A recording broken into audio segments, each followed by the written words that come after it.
Good morning and welcome to Morning Java, brought to you as always by our friends at the Get-Go Cafe and Market, where they are handling, delivering curbside pickup. You just order on your app, pull up.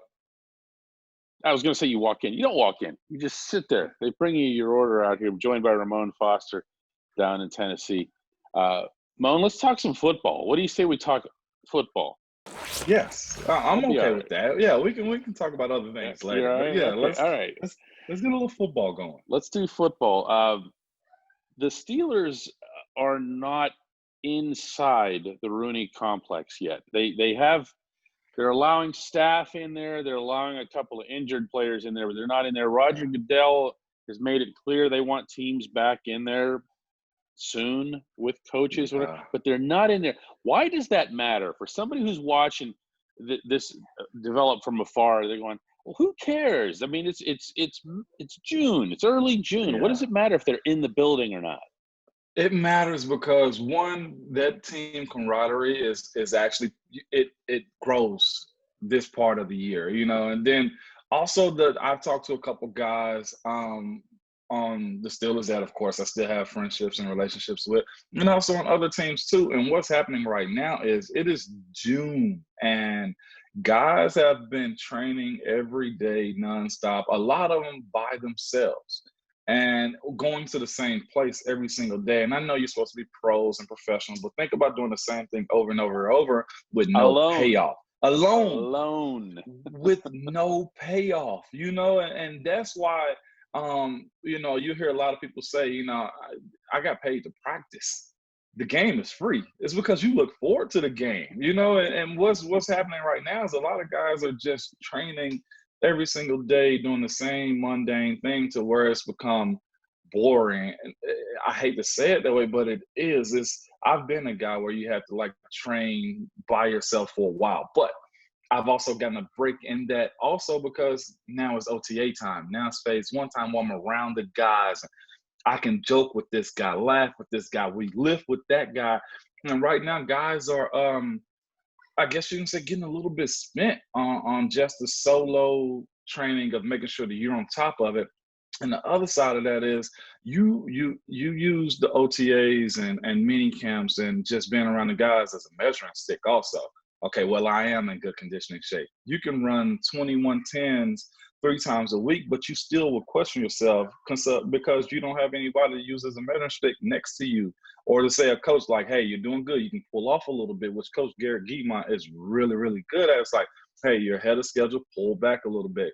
And as I said in one of my earlier write-ups is, guys, I hope don't overtrain, and then you have all those soft tissue injuries, and Mm-hmm. you deal with that stuff. But I've also heard baseball was the same thing. They want to know something this week or next week because it's like, well, you get to a point to where you feel like you have to shut it down for a couple weeks, because if you continue to go, you kind of burn out a little bit, and you don't want that, or overtraining.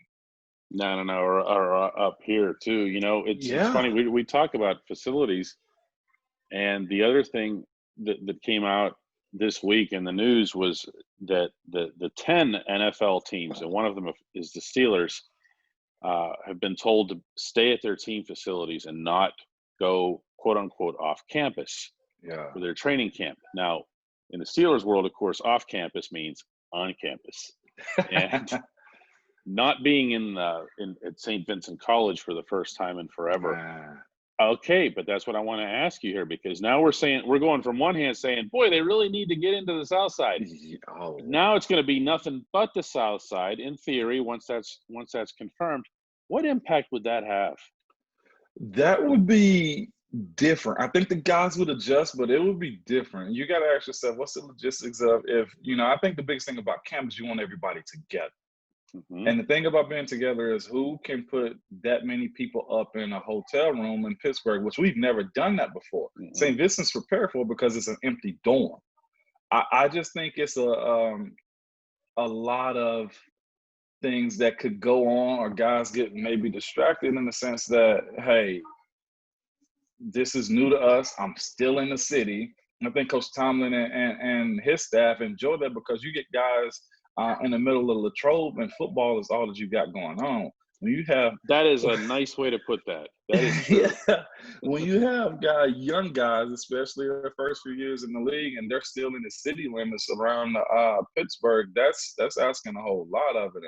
And you have the comforts of having a Steelers weight room and stuff like that, but the ins and out, or little small incidents that can happen, or just the extra freedom of being in the city is something I hadn't had to do. Even in college, it was the same thing. Nobody was in Knoxville, Tennessee during camp. Okay, it was just us. It was pure football. So it'll be interesting to see, because if you can't go outside of Pittsburgh, that may be a little bit of a challenge. But I would love to see that operation. I'll be honest with you. I'll tell you, the one thing about St. Vincent, and I'm even when I'm there, I'm an observer from afar. I'm always on the outside, but watching the way you guys would move around the campus, you almost treated it in a sense like college. And you know what I'm talking about. Yeah. Guys would hang with a certain group, or they'd go to this dorm or sit on this set of steps, whatever.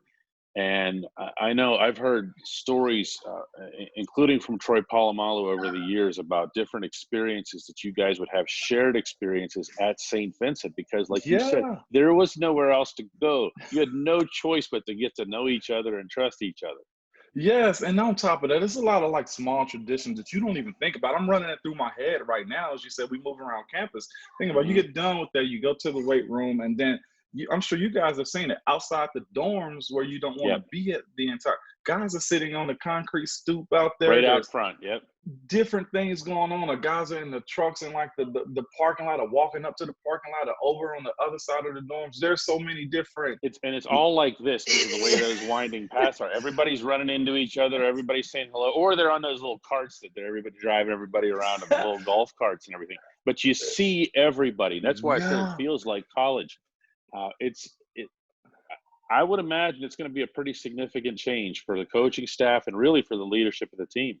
Yeah, and then on top of it, there's little things that the coaches, they have their traditions, and whether they get a very early morning golf session or something like that. I mean, it's those little things that help you escape camp. But when you're in the city, maybe that turns into distractions. I don't know. It'll be interesting. So I'll say this: the Baltimore Ravens really like themselves. They think a lot of themselves. Okay. Yeah. And I've gotten that vibe from them forever. There was one period where I was when I was with newspapers, and this was while I actually had to do this twice. It was under Brian. I know, right? Under Brian Billick and under John Harbaugh. I had to cover entire weeks of camp down in Owings Mills where they trained, and they really like themselves. Okay, I believe that they patterned themselves after the Steelers going way back, and you know what? Yeah. It worked. It did. Okay. Yeah. But nobody's going 14-2 in the National Football League 2 years in a row, are they? No. To me, that is one of the hardest things to do. If you ask any coach in the league, you say getting to double-digit wins. That's a huge feat. We're not talking about, we're saying getting to 9 to 10. That's hard in itself, because whether we believe it or not, the teams that are usually not as good still are pretty good on the field. They have 1 or 2 instances in which they beat themselves, or you just, okay, well, now is our time to attack. That's the separator on being, in Coach Tomlin terms, but above the line and below the line. It's those things. So getting to double-digit wins is huge. To say you're going to add another 14 on top of that, another 4 on top of it, and doing it back-to-back seasons, you gotta remember what division you're in also, and that the AFC is actually pretty stacked now. You look at Indy, you look at the Titans, you look at Kansas City, you look at us, you look at, I say us, you look at the Steelers. You can do that, Ramon.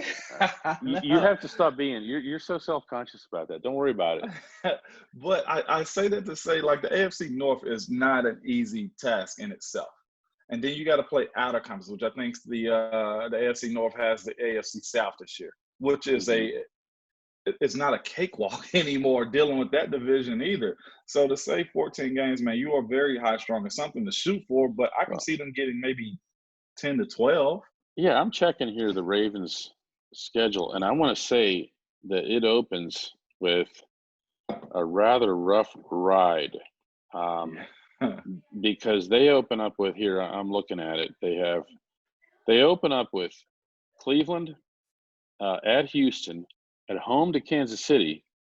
Wow. All right, then there's the Redskins, Bengals. They'll handle, but then it's the Eagles, But and you then the say, okay, Steelers. let's back up. Yeah, But yeah. even Go the ahead. Redskins, the defense, Yeah, they yeah, got yeah, yeah, Chase right. this year, and they got who was it, Kerrigan on the other side, and that Yeah. defensive, the interior. I mean, come on. No. They're Yeah. strong on that side of the ball. But then it goes Steelers, and then Indianapolis, and then at New England, and then the Titans.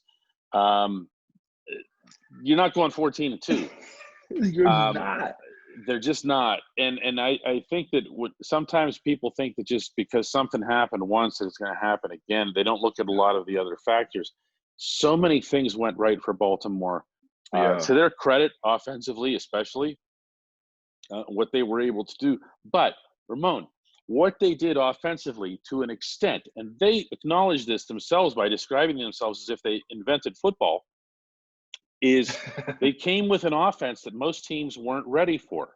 Yes. Okay, they've got 17 full games, including the playoffs, of film now to look at, including, I might add, a masterclass Yeah. that was written by two teams in particular, the Tennessee Titans Yeah. in the playoffs Mm-hmm.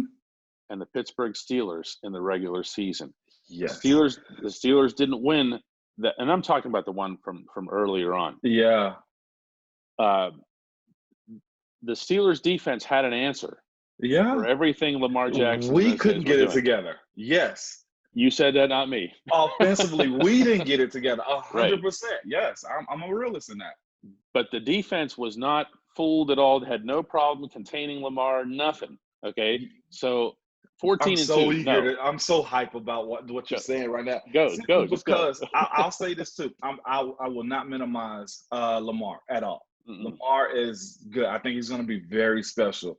I think the core guys that they have, their receivers, the small skill guys are good. But you got to look at the fact they also got to fill in what Marshall Yonder was. They got to fill that position in, and it's got to be really good. And I know Lamar moved the pocket and stuff like that. But what you're saying is they said they catered an offense that was to him. And now we got 17 games of. You know what every team is doing right now? Breaking down his tape. They're going to have so many tendencies on what you're doing.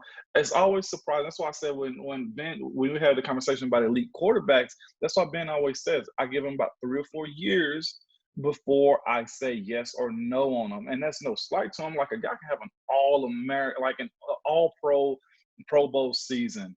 And the next year you're like, well, what happened? What happened? RG3. What happened? That's what they do. And that was actually, by the way, the quote that you're referring to, I think. Yeah. I know Ben said it to you guys in a different setting, but when he said it to us, that was actually the question that was asked. It was about the whole next wave generation and it was RG3 and those guys.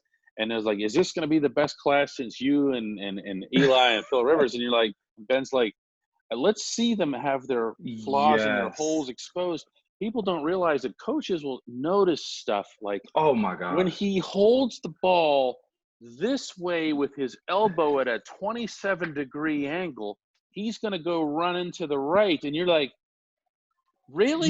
Yeah. And then you pound that into a certain specific position. You say to your left outside linebacker, just watch this. When he does that, go get him. Don't hesitate. Don't drop into coverage. Just go get him. Go get him. And there's other things that work around him. Okay, so when you have a quarterback that's your guy, what you try to do, you try to solidify other parts around him also. And what happens is those guys get used to doing certain things with that quarterback, and they also start to expose themselves and the quarterback. We had a guy in our division that, and when I tell you the NFL is more mental than it is physical, it's because of these reasons right here. They will look at every single thing. I know that it's been said that they will interview a guy just to get his psyche so that when they know a team really likes him, they already got the mental makeup of what he's going to do. How do you attack him? Never heard that. That's hilarious. 100%. I'm sure you see the interview list. They interview this guy. Well, you don't have this pick. He's going to be gone by then. What? Why are they doing it? Just because they're interviewing the process of, okay, if we see him, we know what he's gonna do. There are geniuses in this league, and that's why you see a guy with crazy amounts of talent, and you're like, well, he got exposed. Well, yeah, they're fighting for those guys. These coaches are paid millions of dollars a year, and they have unlimited staff to figure out what is this guy doing. So back to the guy in our division. We had a lineman in our division that if he got into his stance and he crossed his hands, it was 100% play action. Okay, play action or run. Crossed his hands. If he moved his feet up a little bit, he was getting set for a pass set. If there was another quarterback in this league, if his feet were square, it was a drop back pass or draw. Who identifies that? Somebody at the line, or you're just seeing it? Nobody shouts it out. The scouting department sees everything. No, I mean at the line, though. Nobody shouts that out. You don't say anything. No, it's you just see it. Okay. Film study. If nobody's on the sideline, say, "Hey, no, it's a pass. It's a pass." It's film study. If his feet were staggered, he was rolling. And when I tell you, it was. Wow. You don't even have to watch the quarterback. You can watch this lineman. You think Cam is getting sacks because he's just a brute? No. You think TJ is exposing guys because he's just a phenomenal? No. Bud killing guys it's because they study the game. Actually, I think Bud just is a brute. I don't think this. He is, but there's a lot behind it. No lie, the guy used to have his hands on his knees like this. He was dropping back for the pass. That is the best. So when you say that and you say, okay, this quarterback is good because, okay, well, that's all right. If we can't get him, we're going to get everybody else around him to confuse him. And that's how this league works. It's so funny. You remember we had the guy that came to camp that get dressed in Troy's. Yes, I do. And guys were begging for him to be able to practice. They were literally begging Coach Thomas, please let this guy practice with us so we can just murder this guy. Because it's more than just running and jumping. And people are amazed with how guys stay around the league. Well, it's because what's in between their eyes is what keeps you around. It's not just running and jumping and catching and hitting. No, they will expose you. So back to the quarterback, give him about 3 or 4 years. I think Pat Mahomes has kind of made a case for himself. But even still, teams that, with all this time, there's going to be a crazy defense set up to try to attack him this year. And Lamar. And for our final segment, I purposely didn't tell you about this one.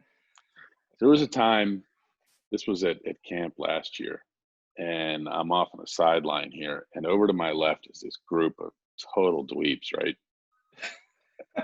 You know where we have a lot of visitors, yeah. No. These were not visitors. These were interlopers. And this one really large dude on the field wearing 73 looks over at them and says, "You from Pro Football Focus?" Oh, wow.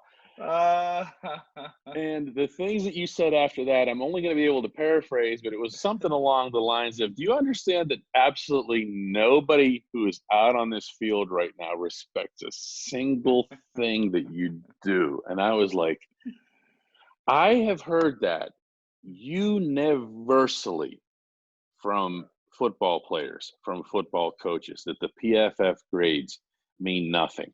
Now, the first thing I'll say before I throw it to you here as it relates to what PFF does is what they're doing is literally impossible. Because unless you are the coach or the player assigned to that specific play and how to react to that specific play, you can't know where you're supposed to be. 100%. Now, I want to give one example here. This was a preseason game in Buffalo, just a handful of years ago, of all things. And there's a play, Tyrod Taylor runs, he throws to a tight end across the middle. Okay. Dude runs down the field 50 yards. Okay, touchdown. Easy touchdown. Yeah. And I look at it and I go, wow, that was Shazier's guy. Okay. Yeah.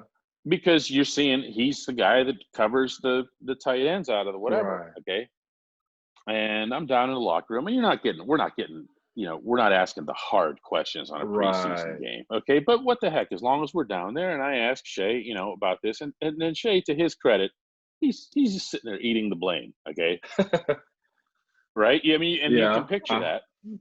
Vinny's sitting next to him, as he always has, and Vinny, who never interjects, just looks up at me and goes, "DK, no man, that was like completely on me. I'm not going to let you do this." Okay. Yeah. Yeah. And then he explains why.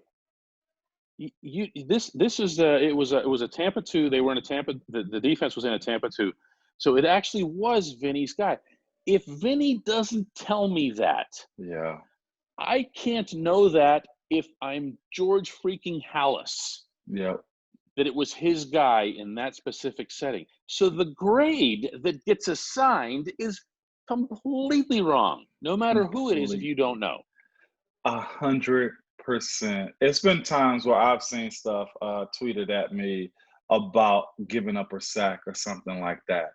And true enough, so it'll be a situation where my backer's to the right and I'm sliding with Marquise. We have his guy go that way, my backer drops, and the weak side backer blitzes. Here I am helping Marquise, and I'm just extra help at that point. I'm secure what I'm supposed to do in the backfield. We have a running back supposed to pick up the weak side backer.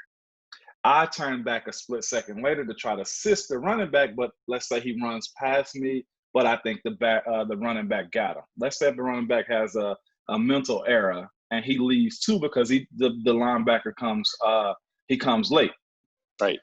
That they have blamed that on me in a sense. 100% That's of the time. totally not my that's your not my guy. assignment. Yes, that's not my assignment. There are literal assignments don't like guys have, and because they only see the film and don't understand the protection plan. I've seen guys. I've heard some teams do use it. I've seen fans judge guys simply off of their scores because they have, I don't know who they're paying or how the sponsorships go, but they flood the market with their scores and people live in and buy by them. And they're everywhere. Yeah, they're everywhere. Are. And we get judged by it by somebody who doesn't know that every team has a separate protection. Every team has a different offense or different defense. So just like Vinny taking blame for that, Shay escapes by in the meeting and it goes all to Vinny, like, Vinny, you got to do that. Or yeah, they know. They never asked. They knew exactly who it was in the classroom, right? And the reason I said that because it was points in my career where I know I was having like really good strings of years. I do know that, but they get to the point of where you get labeled into a category of, well, this guy has a 59 pass protection grade and a 60-something like run blocking grade. And I'm thinking to myself, I know I have been solid in everything that I've done on this field. And I get judged by guys who, one, won't come meet me in the locker room. Two, don't know my protection, my offense. And three, simply just don't understand the game on how offensive line goes. And until recently, O-line play has just stepped up to the plate as far as people trying to watch it and understand it. So you mean to tell me analyze it, yeah. All these years of not analyzing, now you're a pro and telling me how I'm supposed to block and how I'm supposed to do? And I've seen guys that, who haven't had really great seasons and they get praised through the roof. And there's no rhyme or reason to how they do stuff. And well, in this, it's funny, Ramon, because in this, and this is probably another topic for another day, but this is an era where everything in sports has to be not just quantified, but intensely quantified. Yeah. And yet, of all positions in all of sports, the only one in which you can knife through a media guide and find not a damn thing is the offensive line. Yes. Even under your bio, the only stat that matters is GP, games played. That's all you get. On the Hall of Fame plaques for guys, it's just 175 games played. Pro Bowl, all pro. Right. Yeah. But there's never a didn't surrender so many sacks, and there isn't. So when we do come up with a stat, the one year that Marcus Gilbert Yeah. gave up, theoretically, again, according to advanced stats or whatever, gave up only, I believe he was charged with only giving up 2 sacks or something like Yeah. that, like the whole year. And even then, like when I'd run that past him, he'd go, you could just picture him too. Yeah. Did we win the game? Did my quarterback live? Honestly, Yeah. I don't really care how many I gave up. That's You what it know, breaks down. And then the other side of that is too. So this year was a trying year for us, considering we had no Ben. And I say that in the sense that once you put, okay, you got your 10 guys, bam, cool, all right. And then you put him in the middle, the defense is spread out. Okay, he can do this. He might not be a 4-4 runner, but boy, he's going to expose a little. What happened this year, and it's kind of insane that that's the way like they bring this. that box in. Everybody was in on And they me. want to It was talk about, almost comical. I'm sorry. There were times when it was actually, I mean, the Jets game is one that jumps out at me. yeah, Like, I mean, they sent the whole franchise to the line of scrimmage. They lighted just did up. not care. No, they didn't. They did not care. And like in the Dolphins sense, I'm not talking about like Yeah. the total sellouts. Like Yes. everybody, we're even going to send our GM out there. Everybody's at the line of scrimmage. The Chargers game was another one. Oh wow. Yeah, so you say all of that, and they were like, "Well, you guys received this much pressure and this." I'm like, "Well, duh, you idiots! They sent 9 because we had such young guys behind us, and it's 5 of us, and they got to. It's but they don't look into situational like ball of like saying, "Hey, this is why that happened," and you guys, they got pressure on 5 guys because they sent 8. Like well, duh, but that's the ins and out of being. You've been around enough that you know that O-line play is that part of it. And I felt the need to say something to them simply because they cause public perception of guys that really hurts them and their fan bases as far as the perception. And you have people on there tagging you in posts that say, "Hey, you graded out this week and you suck." And I'm thinking to myself, you really have no idea. No. And all you knew that day was that there were those dudes over there. And they were wearing their little logos on the shirts and everything. And it was like, really? Really? I mean, do you know if you knew anything at all about the NFL culture alone, you'd know you don't want to announce yourself on that particular campus. Another thing, I said something probably about 2015, 2016. Like I admittedly, I'm a nice guy. Okay, I like to think I'm a cool, even I've heard killed this. guy. And I really went at him one time. I was like, "You guys don't know what you're talking about, and you ruin guys' careers because you have these numbers that don't correlate to their play." And guess what happened? I was there. After that? I heard it. They pushed my numbers up, and I started getting all kind of praise from them. That's even worse. Even worse. That's even worse. I think it was. They tried to tell me it was rain when I knew it was pee. Okay, I knew exactly what was going on. Wow. 100%. That's what happened. I think is the fact that I said something, and maybe they started paying more attention because like, don't bash me when you don't know me. Like, know me, you know me. And if you are a fan of the game, then you would say, okay, well, he says solid years. One of the biggest gripes I've seen is Marquise is falling off. Like, no. Like, there's not many. It's he could play for another 4 years if he wants to. So it's and these guys are just sitting around looking at nothing. We'll see. We'll see if it gets better. Maybe they should hire you on there or something, or partner with you. I want nothing to do with that.